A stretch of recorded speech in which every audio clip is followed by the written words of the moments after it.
Hello, as most of you already know, my name is Micah Theard. I am the CEO of Bellator, a shareholder of Metaterra, and I'm here in Cyprus in the offices of Miracle Cash and More, an office that I first met you in 3.5 years ago now. And at that point, we were just a kind of a small company in Cyprus A small company with big ambitions. with big ambitions. And so, being here for 3.5 years, we've together experienced the changes. But I think, today or this last 7 days is really, to me, the biggest change that I've experienced in this company. And it's surreal, I have to admit, having Russell Gerson here, who I met this week. We had some great conversations throughout the week. And of course, Stephen Norris, you're here. Thank you. And welcome to Cyprus. I've been myself here 4 years now, so I didn't know anything about Cyprus before I came here. You guys arrived on the 27th. We had an incredible annual party for Miracle Cash and More in Metaterra. Doug, you were here. We had a lot of fun. I had a lot of fun. It was a great night. And so I just wanted to, have the community of Bellator meet you too. They've met you already, Doug, but you'll be obviously filling in some here. But I wanted to hear a little bit from you, Stephen, that, coming here, it's maybe, I don't know if that's a common occurrence in your life, coming to a small island to talk to a company that has the aspirations of being a unicorn. What has this experience been for you? Well, first of all, thank you for inviting me. And it's been a wonderful week of meetings and discussions. I think productive. I've joined a couple of months ago the advisory board of Metaterra, and it's been a privilege to understand its business strategy and see how it is distinguishing itself in the community. We're on a transition now between the way I look at old world finance and what will become next generation finance, which will be some combination of more technology and married in some manner with traditional finance. So it's exciting to be a part of that. In addition, we've got some unique opportunities collectively. And I manage a company called Cedar Capital, and we're discussing effectively a venture with Metaterra and with Wall Street Capital Partners. So we're excited to conclude that. Number of interesting things going on. I think more will come about by virtue of that. So I've had a good week. I'm looking forward only slightly having to fly back to the States tomorrow, but in any event, it's been a wonderful time. Awesome. Amazing. Stephen, I've read a lot about you, and I can only learn so much from what I've read, and I know that there's probably 100 times bigger of what I've read. But I would really like you to share your experience and your the stuff that you've done in the past, and maybe without giving out any names of companies, just giving some simple, simple events that happened in your professional experience, because it related a lot to me and meant a lot to me, especially last night at the mill. It gave me other angles to look at. So if you could just touch bases on those. I'd be happy. I had the privilege when I was younger I guess everyone has the privilege of being younger at some point in their life. I found that it evaporates, but we were on the vanguard of setting up private equity firms. In fact, when we started the Carlyle Group, the term private equity didn't exist. You either fell into the basket of being a LBO shop, a KKR type buyer, or you were a venture capitalist, you were Kleiner Perkins, or at least those were the companies that you aspired to emulate. We were a bit different because we started our firm in Washington and we had a bit more of a political bent. We started doing deals, for example, in the defense business, which were to that time unusual for private equity firms. They were great deals because by and large they were what we call foreign military sales deals, which effectively you were financing the sales of part of the U.S. government in the defense industry. And whether it was in those days General Dynamics tanks, and we're actually working today on an acquisition of a set of systems that will effectively empower missile defense. So, and they're exciting and they're relevant and they're timely. Anecdotally, we've seen lots of different things, and I will use one story just as a kind of way of thinking about life. When we started, we had bought a book distribution company called Baker and Taylor. It was a kind of non-eventful acquisition. We bought it because they were having, interestingly enough, systems problems. As you might imagine, moving books around is complicated, and they're heavy, and they are in different shapes. And so having systems that work efficiently was complicated, and they had problems, and effectively took over the firm to fix those. We brought an executive who I'd known when I worked years ago at Marriott to take over. And we were approached by someone saying they'd like to, if they could, license our book list. And being private equity investors, we thought, well, if that's another source of cash, we could pay down debt quicker, we could make more money, so why not take a look? And so we licensed our book list to a young man who was most of the time late in payments, but eventually came along. And we had no idea what he was building, but he was building a company that enabled people to buy books over the internet.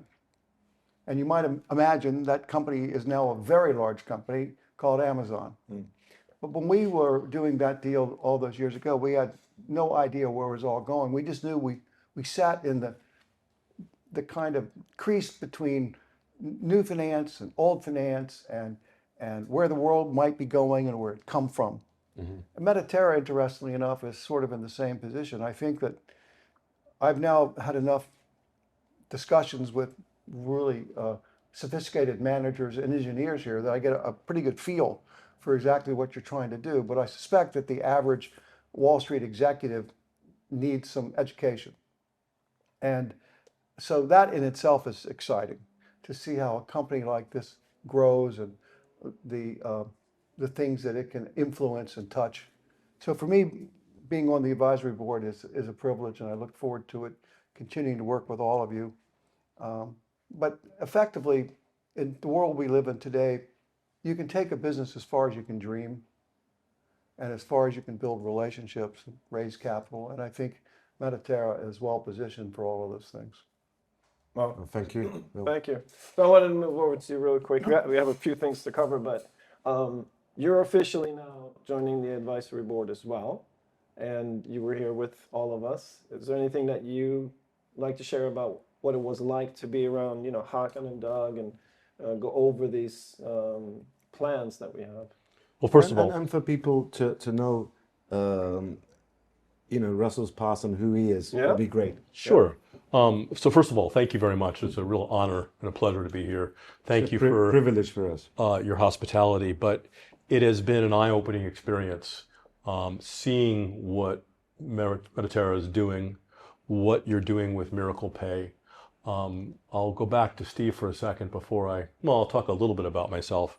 I spent 40 years initially as a banker and an investment banker, but then I got into what I would describe as high-level executive recruiting and corporate development for the finance industry, which would include investment banking, the hedge fund, venture capital, private equity community. And in my role, and I ran a couple of companies, I had the opportunity to see many types of businesses and many people. I've been involved with some of the most senior people and some of the more important companies in the private equity, investment banking, hedge fund arena. Steve and I have known each other for about 12 years. And when I first met Steve, I had an opportunity to talk to his co-founder, David Rubenstein, Steve started the Carlyle Group coming out of Marriott, and he recruited David. And before I entered into my partnership with Steve, I asked David, I said, well, tell me about Steve. And he said, well, Steve is probably the most intelligent, most creative financier in the industry. And the reason the Carlyle Group is the way where it is today is because of Steve and his concept. And so when I had an opportunity to partner with Steve, it was a great privilege. Yes. And to see Steve's perspectives and see his viewpoints. He mentioned the one transaction with Jeff Bezos, but he's been involved in some of the bigger transactions, creating over the years trillions of dollars of wealth. And that'll bring me back to Metaterra and what you're doing here. And in discussions with Steve and using my own ability to sort of intuit, where opportunities are, what you're doing with Miracle Pay and the product and the service you're providing, I could easily see, and again, Steve and I have had these conversations, a company that will transform the financial industry. I remember back when I first had an opportunity, I ended up about 3 or 4 years ago going to Europe and I forgot my wallet. Right. And I was like, wow, what am I going to do? I have no credit cards. What am I going to do? Well, I was in Europe for 2 weeks. Using Apple Pay, I was able to use my phone and basically get everything I needed. I see what you're doing is transformational in the same way that Apple Pay was, in terms of what Miracle Pay is going to do, not just in terms of payments, but in terms of the new product you're going to be developing with credit and how that's going to transform how people finance their lives. I would not be surprised, and again, Steve's created trillions of dollars of value in his career, that this becomes not just a unicorn, but a massively large company. And so it's a real honor and a pleasure for me to participate and to be asked to give my advice on an advisory board. Well, that's a privilege for us, and it's great to, we've been working for years, and it is a complicated business. And one thing that Stephen said is you've got to make it simple. You've got to make it simple for the basic person to understand what it is. And I said, well, Steve, it is a complex product, so that's been a challenge, but as the shift of crypto is accelerated now, I think our lives of making it simple is also getting to a much easier level. Having people like yourselves joining also opens the path for us of being able to send out simple messages about the product and getting those messages to the right place. So I agree with you. That's the status that Metaterra is in, and with all these people, and I thank our chairman Douglas Anderson for actually bringing these people into Metaterra and showing them who we are, because you can have the best product on the planet. If you can't get it to where it needs to get, there are a lot of projects that have failed because they didn't find the opportunity of being at the right place with the right people at the right time. But we now have got all that. So that's something that gives me immense confidence. It's also probably worth your discussion a little bit about the opportunities that you have with your systems to be really on the vanguard of what I would call the digitalization of real assets. It's exciting because it opens up a whole new source of capital and a new take on valuations, a new take on your investor base. We're working with Doug now on a project that he has to finance and create an airport in Europe, which I understand to be the first major airport development since the Second World War in Europe. And we've been exploring that with a number of political sources, as you might imagine. Financing a major infrastructure facility will require that, but also thinking very carefully about how we might be able to use some kind of digitalization, asset-backed security to create and open that new market. So you have the back end through Metaterra to make that realistic and possible. And I think that's something that's really worth focusing on and emphasizing. Beyond that, I think there's so many things that can be done. There are opportunities in the commodity space. There's opportunities in the oil space.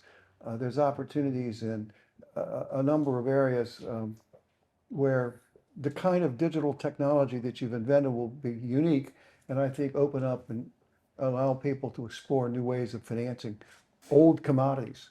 And in itself could be quite interesting. I mean, talking about the political meetings that are being set up, I know that you're meeting on the 19th of January, I think, with the Prime Minister of Romania. Right. And I know that Stephen Norris is cooking. Well, we're actively working on setting up an arrangement to have Doug, on behalf of the airport authority, really, meet with the important political people, particularly in France, but to hopefully include, we're working on the Prime Minister, and ultimately we think to go to the President of France, Macron, and see if we can get his backing, and therefore the backing of Brussels and the European Union, to get behind the financing of this airport. And that will put everyone in a uniquely different position. There's no good reason why politicians would refuse to get behind this kind of a project. So we're hoping that we can make a compelling case to get behind it early and help it happen. That's great. So we've been talking about, and I don't know if we're revealing this, but there's a deal in the works in regards to RWA, or we're. I want to get there, Yeah. and I want to make that announcement, but I would like to quickly go through the status of Metaterra and what's happening with its listing in a very, a simple way. And I'd like to do that on the board. Okay. So where we are with Metaterra. So if you put our holding company here, okay,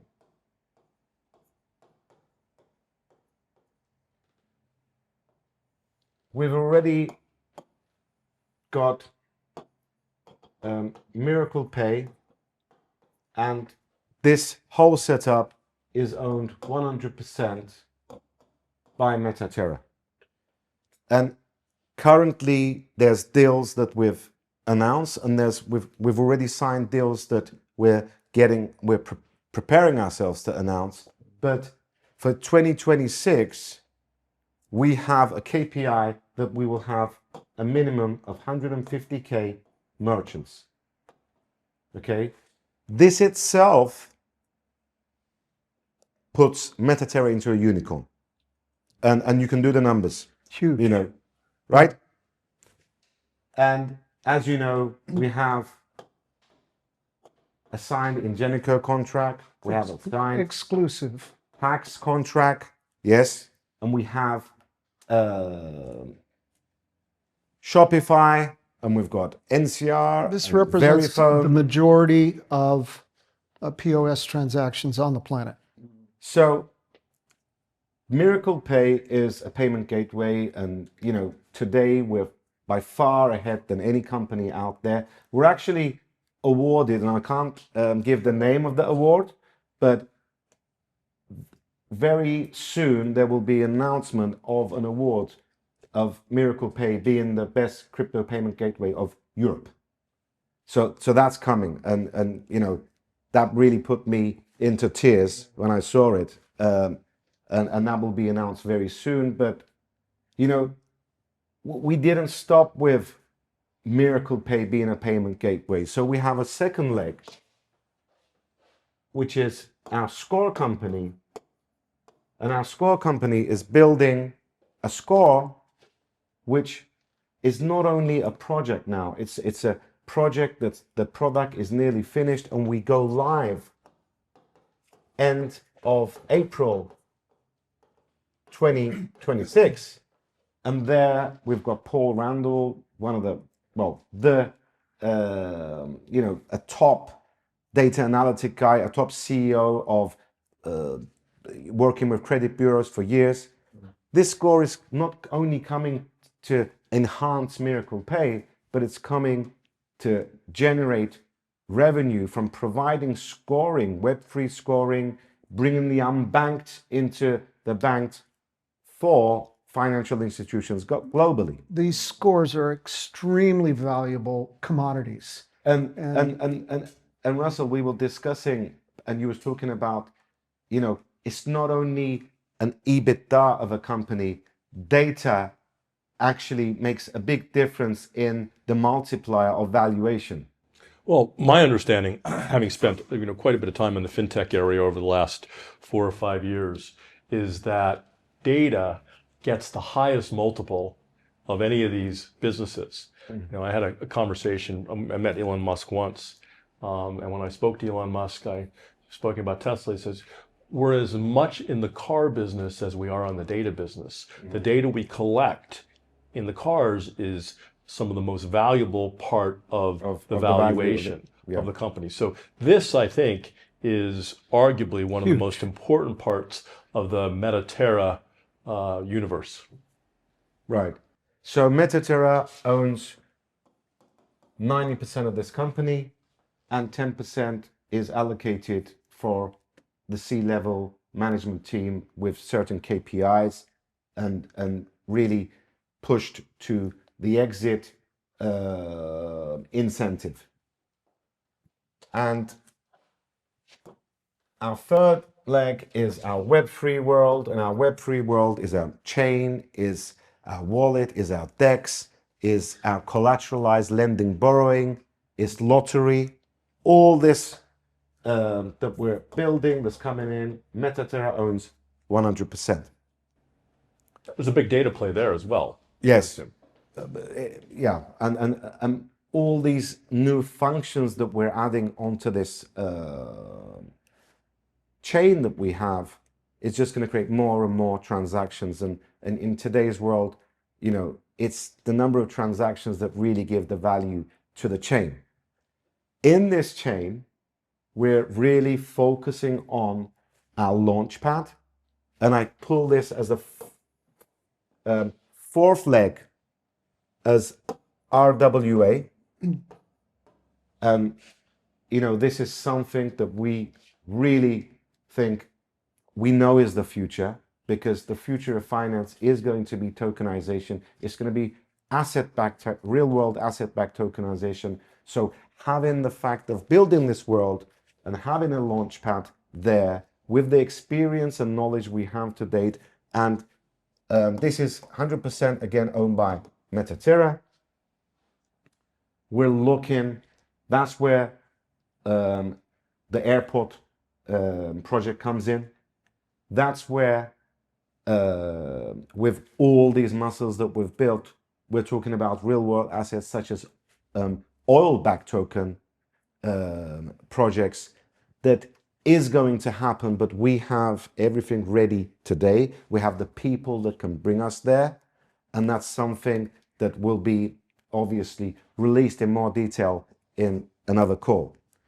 Today, the reason I put this up there is for me happily and being a privilege to announce that Metaterra will have a fifth leg, and it's a partnership of a company called Wall Street Capital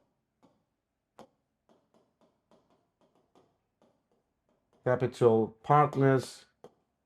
You want to complete the name? Asset Strategies. Asset Strategies. So Metaterra, Wall Street Capital Partners, and Cedar are starting a partnership, and that's why Steve Norris and Russell has been here. I think, first of all, to understand, it's one thing different of being on an advisory board with somebody, and it's completely different to be partners with somebody.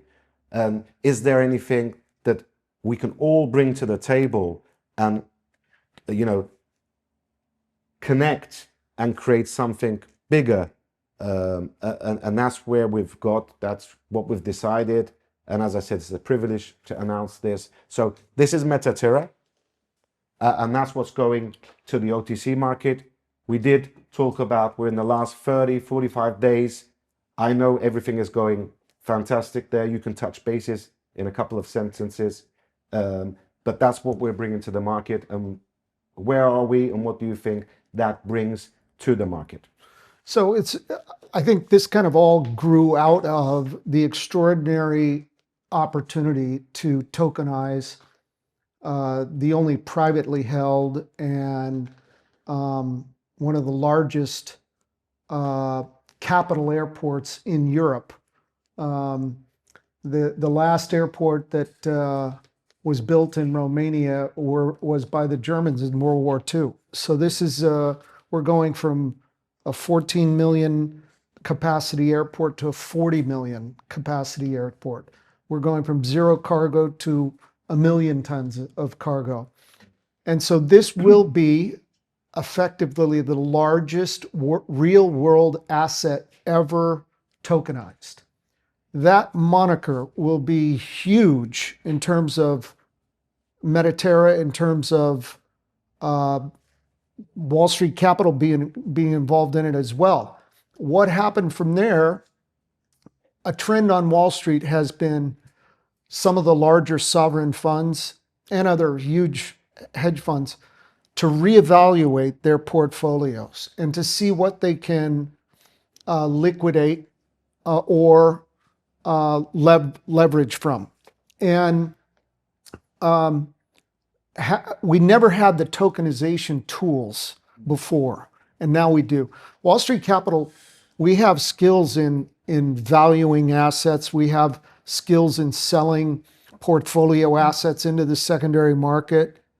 That's standard corporate finance, but no one's ever applied tokenization to that. And what that does is it opens up huge. So we're really looking at potentially doing the largest secondary market transaction in the world, the first tokenization of secondary assets. And I really want to talk about this, of what it really is.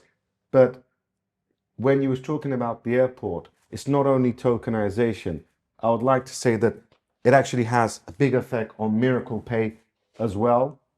Yeah, of course, because the entire airport, the city that surrounds it and supports it, all the systems will be integrated with these tokenization or these payment systems from beginning to end. So it's basically be a model for future platforms around the world. Exactly. You're going to be able to do this from the ground up. Yeah. Let me make a comment about tokenization, which Steve actually made the comment, so I'll paraphrase from him from the presentation that your engineers gave the other day. When you look at the capital markets, you know, the traditional sources are the individual investors, the family offices, the sovereigns, you know, the traditional capital markets. This, from what I understand from your engineers and talking to Steve the other day, this opens up trillions of dollars of additional financing outside the traditional capital markets, which I forgot the number, it was a huge number. It was multiple trillions of dollars that would not be normally accessible by the traditional capital markets. Right. Yeah, it's really a paradigm shift in corporate finance. It's fintech really starting to come into its own. Right. So yeah, I mean, you know, there's thousands of people who are watching this that have been with us, you know, for over 3 years, you know, coming in over time. And, you know, they've been purchasing the digital products from us, you know, carrying the company to this stage. And I know that you challenged me a little bit before Christmas in regards to what we were doing with the Miracle Pay node. And, you know, we've been sort of like this little bit where you were pushing for an end on the first. And I did get you to allow us to go until the 10th. So I want to say I appreciate that. And I know that the community appreciates it. There's some thoughts around that. and its economics involved. Yeah. Not necessarily that we're going to go into a phase that's less impressive because our credibility is growing so much. But what they've been getting from us. I mean, I didn't really understand or appreciate. This has been kind of there's an evolution and this was a revolutionary change in thinking in my mind once I started to understand this, and I realized how undervalued this is. And that's kind of, I don't know, from a banker's perspective, it's irresponsible to leave so much on the table. So my instincts were, look, we need to shut this down and revalue this thing because it's way undervalued. But it's also fair.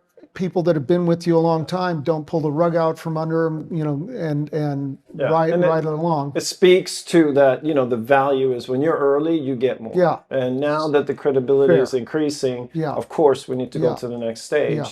So the 10th is the official date where that particular offering ends as far as the Miracle Pay node, that compensation plan on the Miracle Pay node, but maybe it gets replaced with something that's also exciting. Maybe.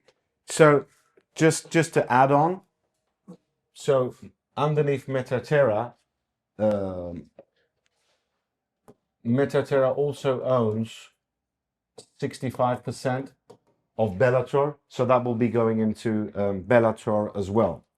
So I'll come and sit, and I want finally to go into a bit about what this company is going to be doing. Sure.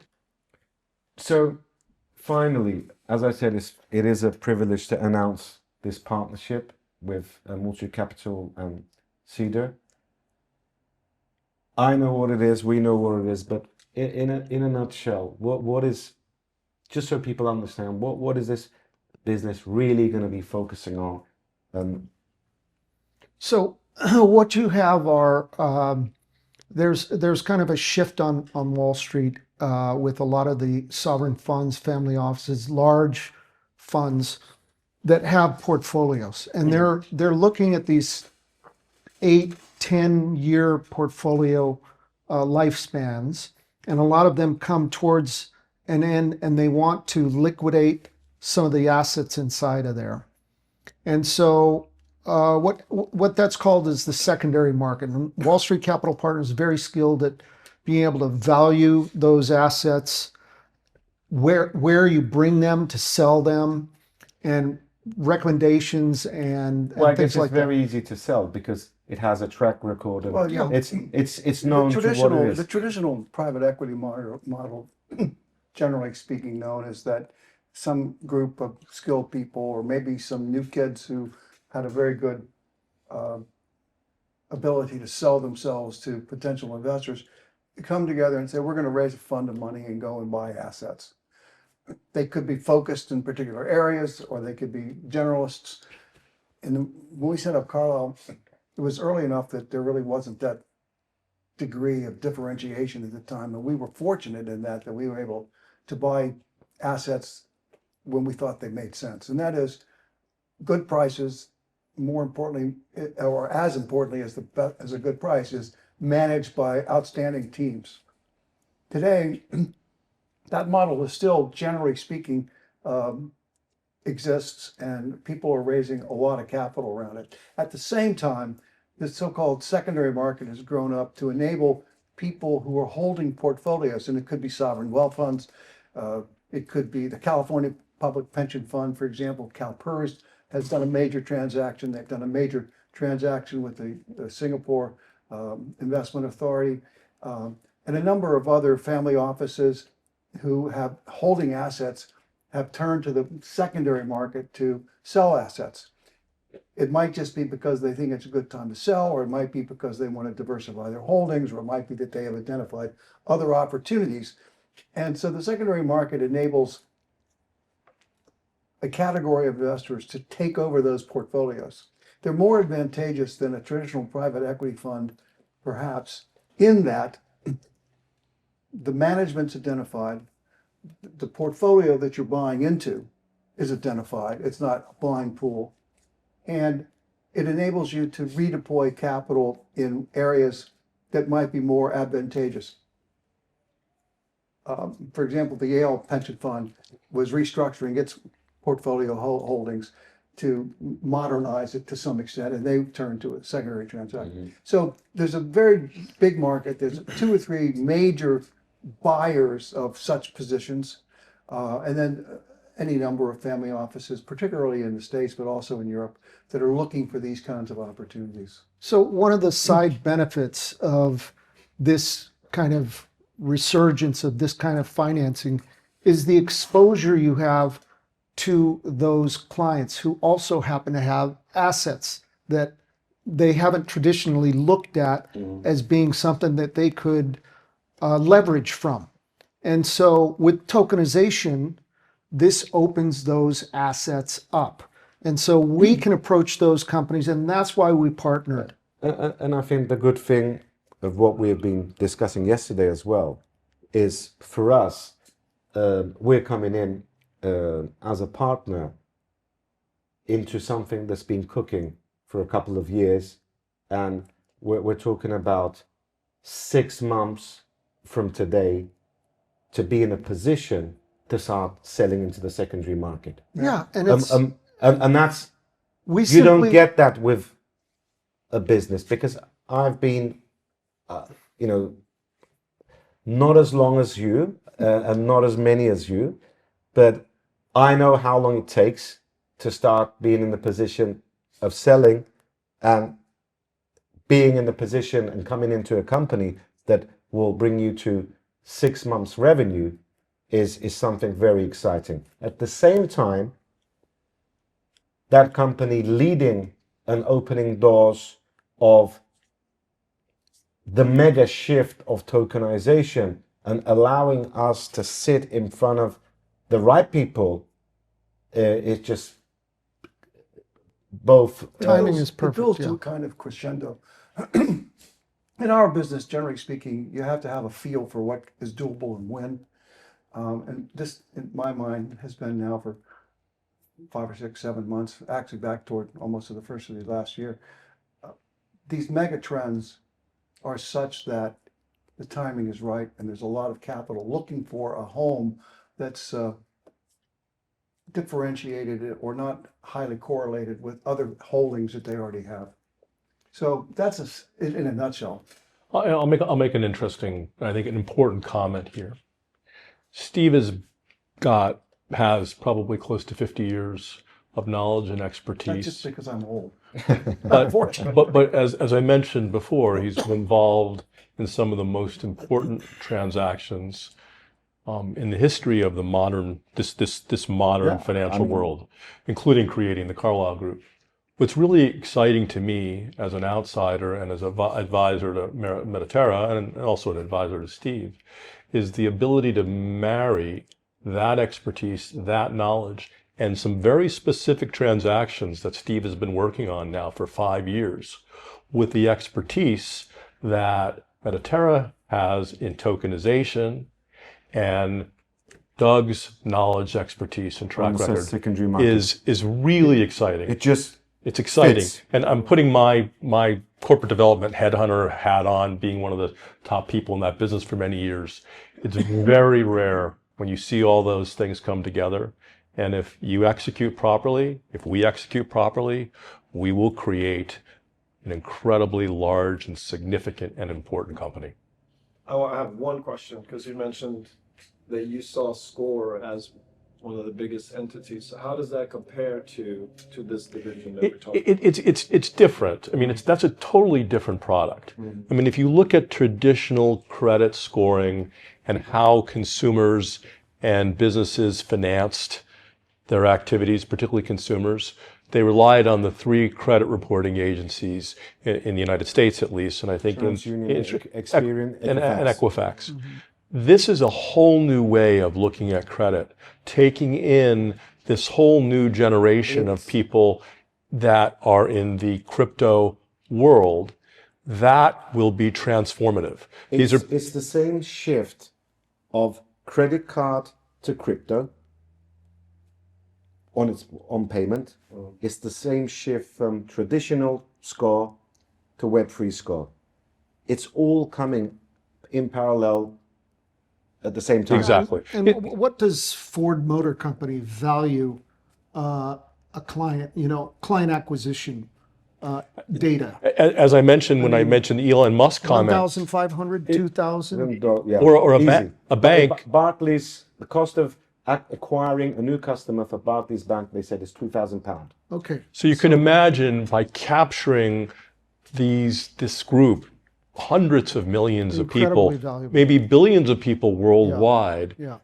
you can put the multiple on that and imagine what that might Yeah. be. So there are a lot of people that are going to be attempting to do this, but I think that Metaterra and where you are, you have a leg up, you have a leading position, and if you execute properly, you'll be the market driver in this sector.